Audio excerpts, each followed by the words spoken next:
This case should never have come to trial. I don't think it's fair to call my clients frauds. Because one time I turned into a dog and they helped me. Thank you. Your Honor, we would like to withdraw our plea of not guilty and enter a plea of guilty. This trial is a travesty. It's a travesty of a mockery, of a sham, of a mockery, of a travesty, of two mockeries, of a sham. If we are to have faith in justice, we need only to believe in ourselves. And the truth shall set you free! How do you plead, guilty or not guilty? Oh, guilty, but with a real good excuse. I think the truth will come forth. You can't handle the truth! Hello, everybody. It is time for more Law Light. Brought to you by Foreman, Watson, Holtree, attorneys. FWHlegal.com is where you can find all kinds of information about us. Yes. We are situated today, as most days, in the high-rise white brick edifice in the library studio. PJ has arrived with his liquid death, drinking water. Oh, and I have come with my morning cup of coffee. It is cold, cold, cold outside. Yes, it but is. Warm inside. We're ready to go and have an exciting little podcast today. Mm-hmm. Several things up my sleeve. But we start by just saying, how are you, man? I'm good. I'm doing really good. Doing good? Yeah. Yesterday afternoon, I overheard, I was kind of packing my stuff up. You had your boys here, and they were down in the kitchen.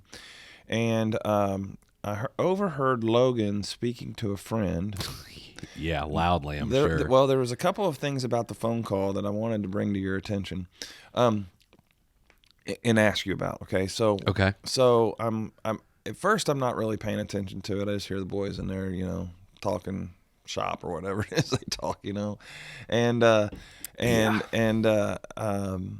I realized that Logan is on the phone with a friend of his. Okay, he's speaking on the phone, and I guess I really wasn't paying much attention to the phone call until I hear Logan say, "Oh, hold on, man, my mom's on the other line."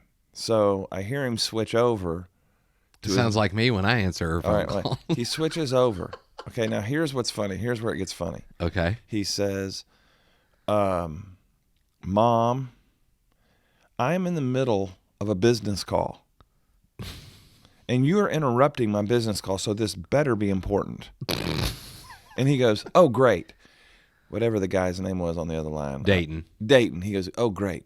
Dayton hung up on me. So, Mom, what is it? And I was like, oh, boy. I was like, so now, I'm eavesdropping, and so he's getting heated, and I could hear just enough to hear that his mom was not quite happy with his tone, Right. And he goes, I know you love me. You don't have to check on me like that. And then I was like, so he hung up, right? And he calls Dayton back. Mm-hmm. So then I'm like, well, what is this business call? It's a business call, right? Right. And so I start hearing about, and this is what I wanted to ask you about, okay? It sounds like this story / screenplay / some type of something he's developing with this Dayton guy about going through the omniverse and all these things. So my question to you is your son, now while it's not like horror film, slasher film type thing, does he does he have some guy at school and they're kind of dreaming and putting together some plan for some type of a production? Is that what So he's already on YouTube, because as with most kids nowadays, he wants to be a famous YouTuber. Right, and we've had that talk. Yeah, so he started a channel, and on that channel he does two things. He plays games.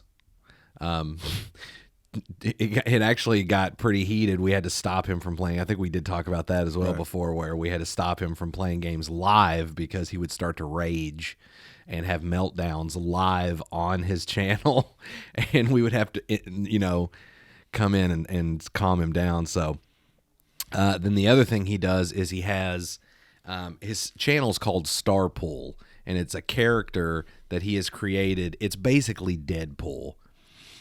and it's the name is a mixture. He will deny it because he wants to say he's not copying off other people's ideas, but it's basically like an amalgamation of Star-Lord from Guardians of the Galaxy and then Deadpool. And his character is exactly like Deadpool. He almost looks exactly like Deadpool. He acts exactly like Deadpool. He breaks the fourth wall, looks into the camera, makes jokes and stuff. But yeah, so it's this whole series of videos he's done, and he's actually working on a movie. And it's been an ongoing movie, to where he every time he comes over, he asks if Dayton can come over so they can finish the movie. But the funny thing is it seems like they never actually finish it. They shoot all this stuff, and then there's more to it that they got to do. So that's pretty much what you heard him talking about, was him working on this YouTube-based film project from this Starpole character that he has created. And then Dayton has his own character named Dayroar that sometimes he's a good guy, sometimes he's a bad guy. I don't know. Honestly, the plot is all over the place. There's not a lot of consistency or coherency to it. But what's funny is when I watch the stuff that he does, it reminds me a lot of the stuff that I did when I was his age. Because when I was his age, every weekend I was at my grandmother's house, which is where my mom lives now, making movies with my friends. Of course, it was a camcorder. Right, it was just a camcorder, right? Yeah. So, and the big difference though is that, of course, what he's using is his cell phone. So it's widescreen, it's HD. He has editing software on his phone, so he can do like professional looking edits. He has all these special effects apps. So of course, like if he wants to shoot electricity out of his hand, if he wants to explode a car, he can do all these things. And truthfully, I am highly jealous that it wasn't of the around. Capabilities. Oh yeah, that he has now, because he showed me this one video he did, and I mean it's not. It's not theatrical quality, but still, like, he showed me this video where his character lifts these cars and then throws them. And it was a bit rough, but still, it for what it was, it looked good. And I'm just sitting there looking at it going, man, if only I had this stuff. When I was your age. Yeah, because right. I mean, he can go in and he can mess with audio, and it's just, yeah. The technology that he has at his fingertips now is incredible compared to what I was working with. I was editing in camera on a VHS camcorder. If I wanted to do an explosion, I had to like throw an M80 at something. It was like, it's a completely different world now. But yeah, that's what you caught him talking about. So before we move on, two things. Number one, it just tickled me that he referred to the call that he was on as a business call. So I've got to, inquiring minds want to know, has Logan at this point made a penny in his business? No. As a matter of fact, he argues with me. So I'll be like, Logan, it's time to go to bed. And he'll be like, no, I can't go to bed. I'm in the middle of this video. I have to finish it. And I'm like, no, you don't have to finish. You can finish it tomorrow.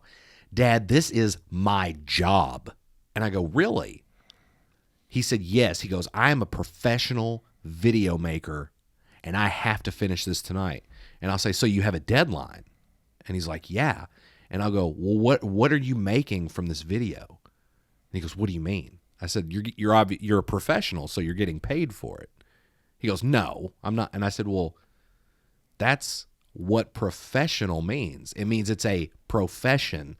So you make money from doing it. That's what makes you a professional.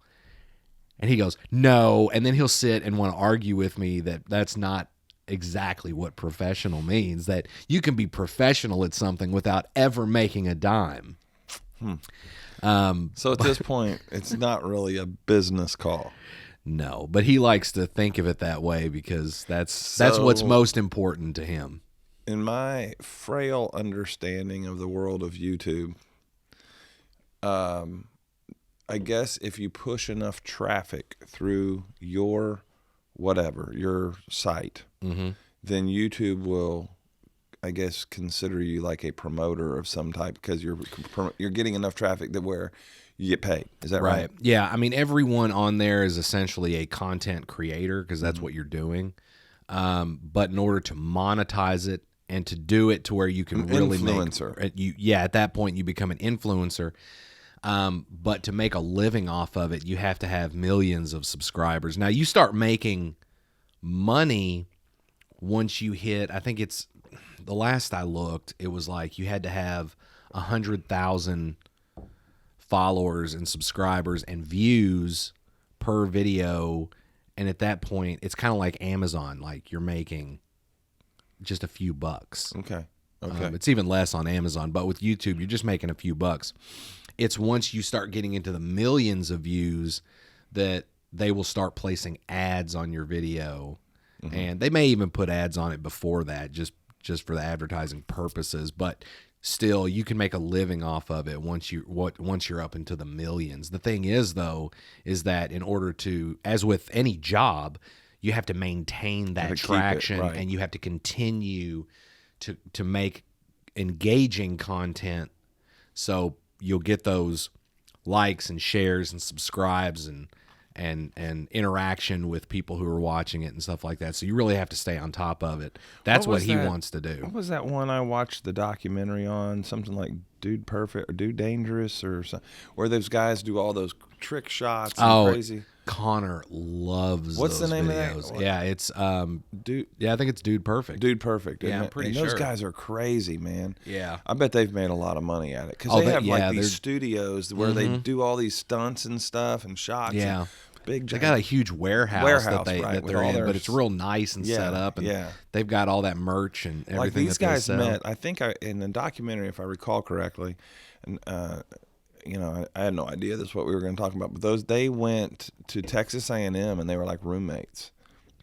And they have very diverse backgrounds. And they started with like, see if we can hit this incredible basketball shot or throw a football from here down. They just created these silly things like, hitting a golf ball through a window that, and see if they can, it's just silly. And it just grew and grew and grew and grew. And they decided to make it their life. And they have. And now they like go on tour. They like go to big, gigantic stadiums and do their show. Right. Which I would be interested to know. 'Cause, like with Connor, he got it because I want to say they're the ones who started the craze with the bottle flips. Yes. Where you take the bottle of water and you try to flip it onto a surface and have it land right side up. How many you can do in a row and all that. Yeah. Right. And I've seen some of the shots that they do, and I can only imagine. Now, it looks good when you watch it because you're like, man, he nailed it. But how many times did they do it before they got that shot? Oh, absolutely. They, I think in the documentary that's done about them, it talks about that. Some of the statistics on how much time of actual footage they are capturing just to get I can one imagine. shot. I wonder how it works in a stage show though, because if they're going to do it, they just do crazy, funny stuff. It's going to have to be, and so it's probably more like Jackass versus the stuff that they normally do. Which, speaking of which, they have a new movie coming. I heard. I'm Yes, excited. I've seen it. I gotta go see that. But it's apparently the last one because, according to what I read yesterday, I guess Johnny Knoxville he did that stunt. And he got hit by a bull, and it flipped him over, and he landed on his head, and he had a brain hemorrhage. And they said that he could have died from that. So he's like, yeah, I'm retiring from life-threatening stunts from this point forward. Yeah. Well, all right. So one of the things with COVID that we have seen the evolution of businesses, people having their kids at work, not because of just being out of school and all that kind of thing, and it has changed the way work looks, and I kind of like it because like yesterday I overhear this phone call of this kid, and it's like a whole other world that I didn't even know existed, and so I thought I'm going to talk to PJ about that on the next podcast because if 10 years ago people didn't have their kids at work like that. They just didn't. It was not as unheard of. And now it's like everybody, it points, whether it's because of meetings, a custody situation or whatever, or COVID or sickness or Right. school's out because kids yeah. are here. And then when they are, we welcome them at Foreman Watson Holtree because like we look at this as a family. And B, always, these kids intrigue me of what the things they're into, and the way things are different for them than it was for me. So anyway, speaking of kids, I promised you today on the podcast that I was going to teach you something that you never felt good at or able to do. Yeah, and I never could do it effectively. Right. So for those that don't know what we're talking about, last week we did 3 doors as sort of a kind of a what's behind door number 1, door number 2, and door number 3 for topics that we discussed, and we went through that, and it was good content. But as a part of that, we discovered that PJ had never really learned how to even fold a paper airplane, because we were talking about those little things that the kids would fold up at school with numbers on them, and you could kind of like pick your destiny or something like that, or find out who loves you and that kind of stuff. Well, and I told you that I had an airplane story, and then I would teach you how to make the exact plane. So I've brought paper in today. You have. And we are going to go down that path, okay? Let's do the it. story that will be sort of the catalyst for this plane that I teach you to fold is that when I was a student at Western Kentucky University studying pre-law, we had basketball games, and they were always doing something at halftime to get the students involved, because they wanted to get the students there, because if the students come, it's crazier and louder and that kind of stuff, and better basketball environment, So one of the things that they did was they were going to offer a $1,000 scholarship for the winner of a contest that they had at the halftime of one of the biggest basketball games of the season as far as rivalry in a conference. So the contest was any student that came with a paper airplane at halftime, they would get up to the top level of Diddle Arena. Okay, so there's 2 levels, and then in the top of the very, very top, behind the top chairs, there was like this area where the baseball team would take batting practice and stuff. It was kind of a walking area, an open area at the very top. Now we're talking about pretty high from the basketball floor, okay? Right. So they announced if you're one of the students, be making your way up there. So we all go up there, and I would say there was probably 300 to 400 students around the entire arena. And down in the middle of the floor, they had one of those little plastic swimming pools, like the $39 ones that you get at Walmart when you fill it up with your hose and it has grass in it by the time you step into it. You know what I'm talking about? Yeah. It was one of those little ones, all right? And they did a countdown, 10, 9, and on 1, you were supposed to throw your plane, all right? Throw your airplane, and it go down. And if you had to write your name on your airplane, your name, phone number, I can't remember, it's 2 or 3 things you had to write on there. And if your plane made it into the tub, all right, then you got the scholarship, $1,000 scholarship.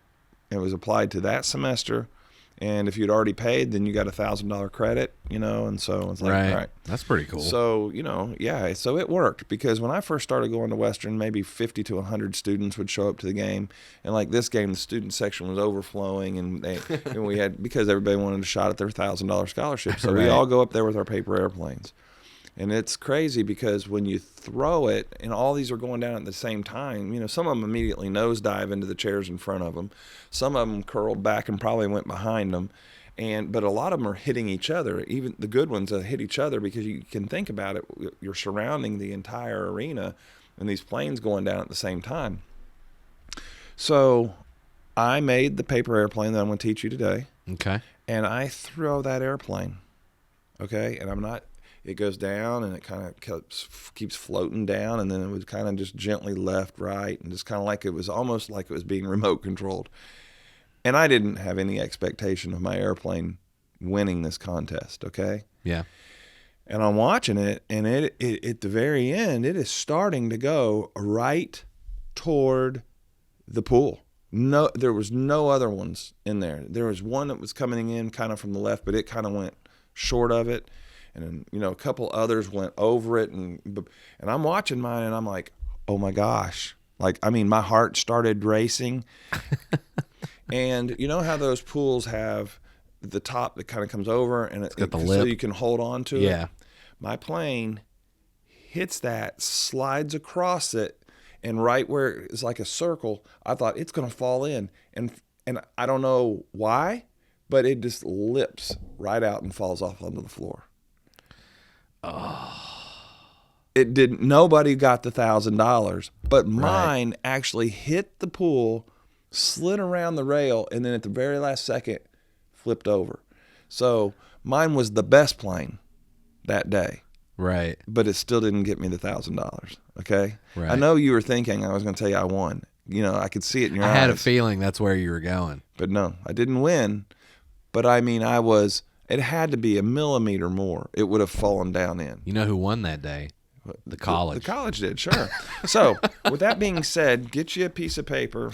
All right, teach me how to make this loser airplane. First thing I want you to do is, from the rectangle, kind of just fold the paper in half. Adjust my mic here. Okay, so you just want to get it looking like that. The seam doesn't need to be tight. It doesn't need to be just enough to where you can see the middle line. Okay, you got it? That looks good. Now you're going to want to take either the upper right or upper left, and I want you to just fold it to make a triangle to where it touches that center line. Okay, like that. You got it? Yep, that looks good. Yep. You're going to do the same for the other side. So now you should have kind of like the first house you ever drew. Kind of looks like the house I'm living in now. Got just a house, all right? Now you can make this crease nice and tidy. Now I want you to take this over and make what looks to be like an envelope. And then once you do that, let's make all the creases nice. And so we got an envelope. This looks like natural. This looks like something that you would put a birthday card in, right? Mm-hmm. Take it and kind of have it away from, have the arrow pointing. Okay, very good. Okay. Now you're going to take this, and I'm going to show you first before you do it. You're going to fold it over to where you have about a ½ an inch down here on the bottom. Here's where I screw it up. Yeah, you got it. Now make sure, take it down there and kind of get it to where it's about a ½ an inch. A ½ an inch to 3/4 of an inch is ideal. Oh yeah, that'll work. Okay. Now what you want to do with the other side is you want to bring it over and do the same thing, and you want it to gently overlap to where you're kind of holding it right there in the middle like a bow. Like how much over? Just a little, maybe. It's a little off center. So on yours, wherever this point and this point is, just do a slight little tear, because you're getting ready to make a flap, so you just want to tear it just a little. I'm going to make my tear a little bit bigger. But you're just going to fold this down to where it's touching where your paper overlapped. All I did was pick this flap up. Yeah, see, I didn't tear it right. That's okay.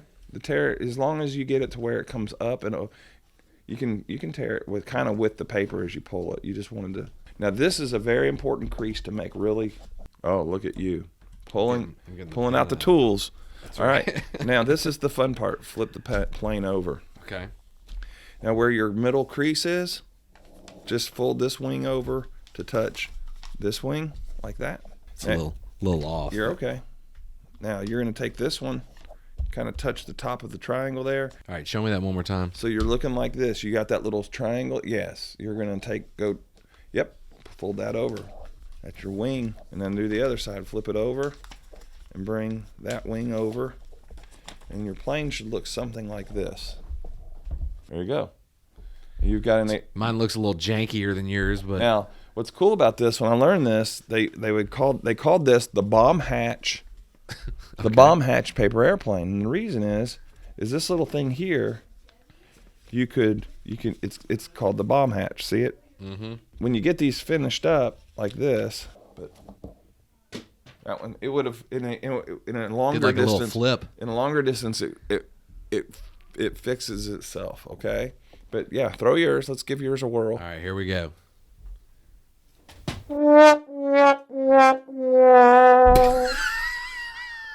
So yours would have been one that hit the chairs in front. Yeah, exactly. I don't think I threw it aerodynamically. You kind of give it a little flick. Okay, so you want to get up and get yours and flick it one time? Here, okay, he's getting up and he's going to get his off the floor. His literally went about 4 feet and nosedived. Here, stand down there. And throw it toward me. Yeah, see what we get here. All right, here we go. He's throwing it. He's throwing.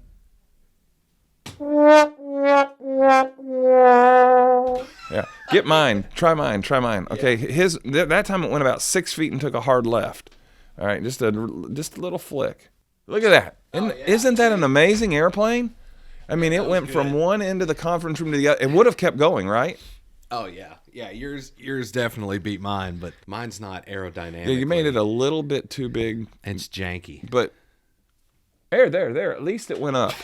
It went up and then straight down. You need to save these two airplanes as a memoir keepsake. We can autograph them and then auction them off later on. Right, through like a podcast special. Yeah, right. Okay, so what we're going to do is a contest of some sort, and the winner will get the two paper airplanes made on this episode. How's that? All right. The official. Once you make the official Law Lite paper airplane, bomb hatch plane. We used to take in that little hatch I showed you. We used to take a firecracker, and we would tape that firecracker, and then we'd light it and throw it, and that firecracker would blow up. It was just kind of what kids do. That's funny. It's business, yeah. As Logan would say. Yeah, you were conducting business. Last thing I want to talk about, two things. Okay. We had a very good result at trial this past week. Yeah, and congratulations. Thank you very much. We had talked about a little bit last show about getting ready and kind of what we were going through. Yeah. So we went to Lexington, Kentucky, and tried the case and got a plaintiff's verdict, which means our client won. The amount of money that our client got was 10 times the amount of their last offer. That's awesome. That's why we did it. We believed that they were not being fair in how they were approaching the case and what they were offering her. And we did the best we could for her, and it was a good day. Came back, and now we were preparing for one that's going to start at the end of this month, or end of February. Yeah. So we were blessed to have the cases, and Davin worked really hard on the case, helped me a lot, and it was a good result. So yeah, I still can't believe, knowing what I know about this next one, how it's not case closed. So there's just a diverse belief in what happened out there. Their side of the story is that our guy pulled out and just pulled out and got hit immediately. Okay, so they're calling it like a failure to yield right of way. Right. Okay. Where our guy says, look, I was up the road and I got hit from behind, and you had plenty of time to see me. And it's just a matter of who they believe. That is why we have juries, because they are perfectly equipped for things like this. Better than the legislature, better than the executive branch. We have juries that hear these things and will make the determination. And so our job is to present them with the best we can, the truth, and then let them decide.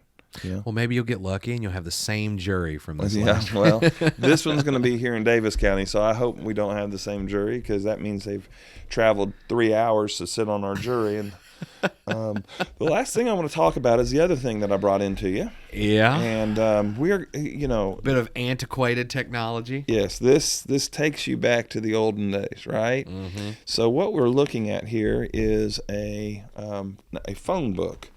And the first thing that I would point out is that they still have sponsors somehow. Yes, they still have people that advertise on them, on the front covers and back covers. My question for you is, I didn't grow up here, but this thing seems to get thinner and thinner and thinner. Oh, yeah. And what's amazing is the print is no smaller on the inside. It's the same small print, right? Right. So it's like fewer and fewer people are advertising. The yellow pages now are 251 pages, the yellow page part. The white page part is, let's see here, got a page number, 119 pages. So the whole phone book is now 360 thin pages. And I'd say this is about maybe a little over half inch. Yeah, a little bit. I can remember when the phone book was like 2 inches thick. Right. Because it was and bigger. Yeah. Like, it was taller and wider. Yeah. Right. Remember? And now it's definitely being done on 8.5 by 11. Yeah. It's actually smaller than 8.5 by 11, because there's a piece of paper. It is, I would say, 10 inches tall and probably about 7 inches wide. Yeah. Right. Yeah, and it's much smaller and a lot thinner. Right. Very and sad.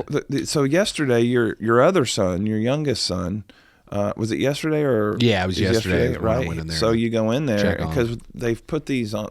We get 2 phone books, which is interesting. You used to get a phone book for every line that you had, but now we get 2.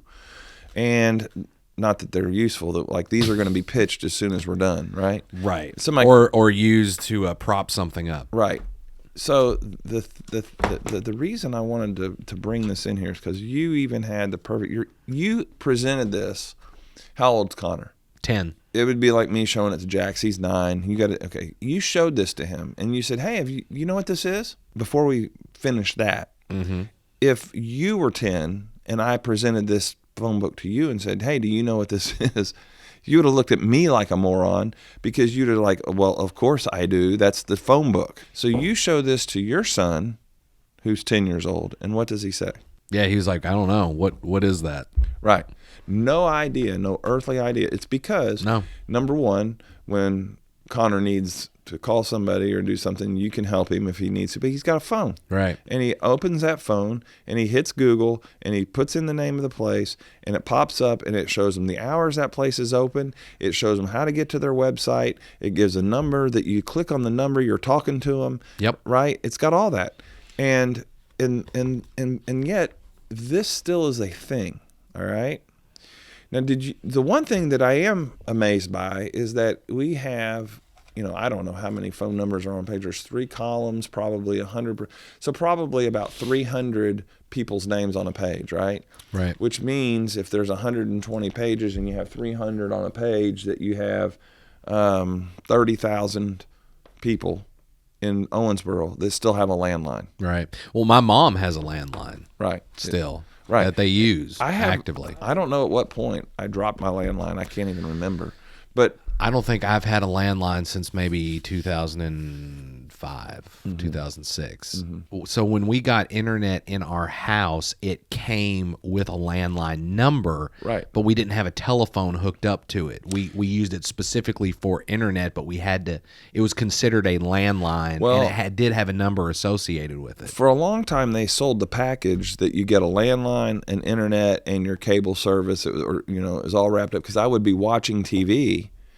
And a little notice would pop up in the right-hand corner telling me I was getting a phone call on my landline.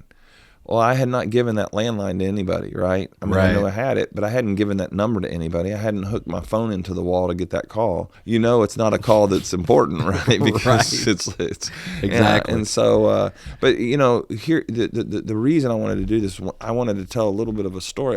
When I worked for Charlie Moore, who was my mentor, and left him, I went and worked for a couple years with an attorney, kind of an office sharing thing, and his name was Dan Caslin. Dan, when he came to Owensboro, he was the first attorney, and he took the back of the phone book. Caslin Law Offices was on the back of every Owensboro phone book forever. When I was with him, my picture was on the back of the phone book. And it was a big deal. That guy had a ton of cases. And when people call, they'd say, well, how did you get our name?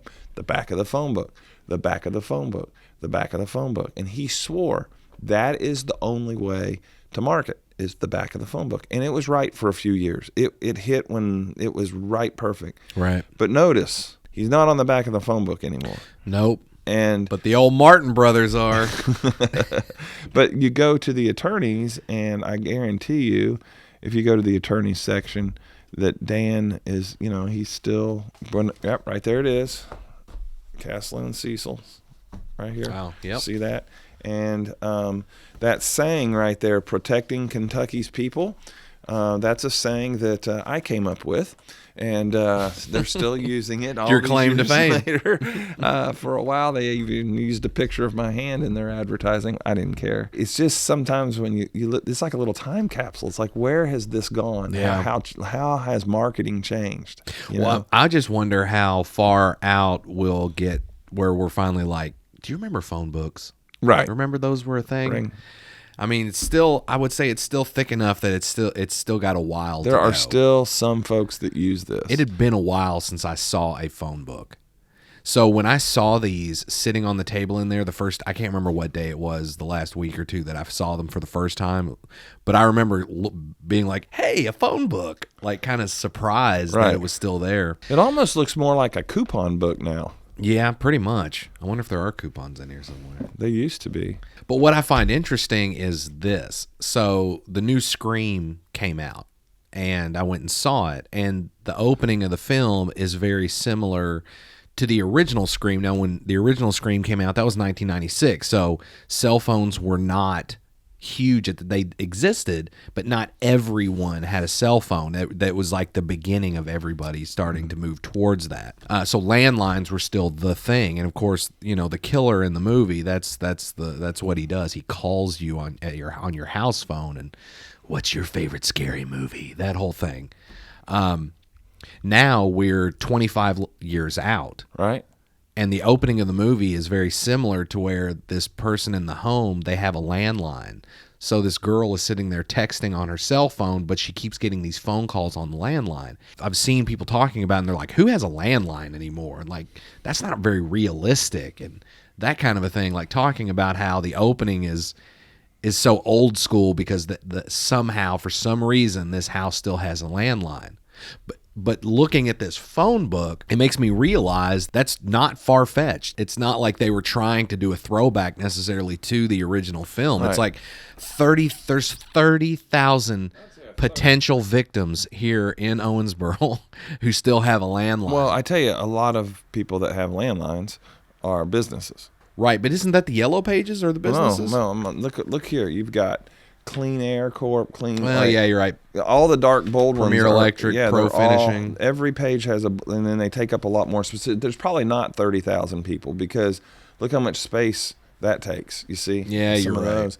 So I would say, maybe a third of Owensboro still has landlines or a little less. But I mean, like on the first page, look at all the A. Look at that. Me and my friends, this is what we used to make prank phone calls back then. You would flip to a random page and then point to a name, and you'd say, sorry, Arthur Moore, it's your time. Let me tell you something else I remember. I would see a girl in middle school, and because, when you get dumped from your elementary school to middle school in Florida, you went from a school with 300 or 400 kids to a school with like 2,000. Okay. Right. So you're meeting all these people for the first time.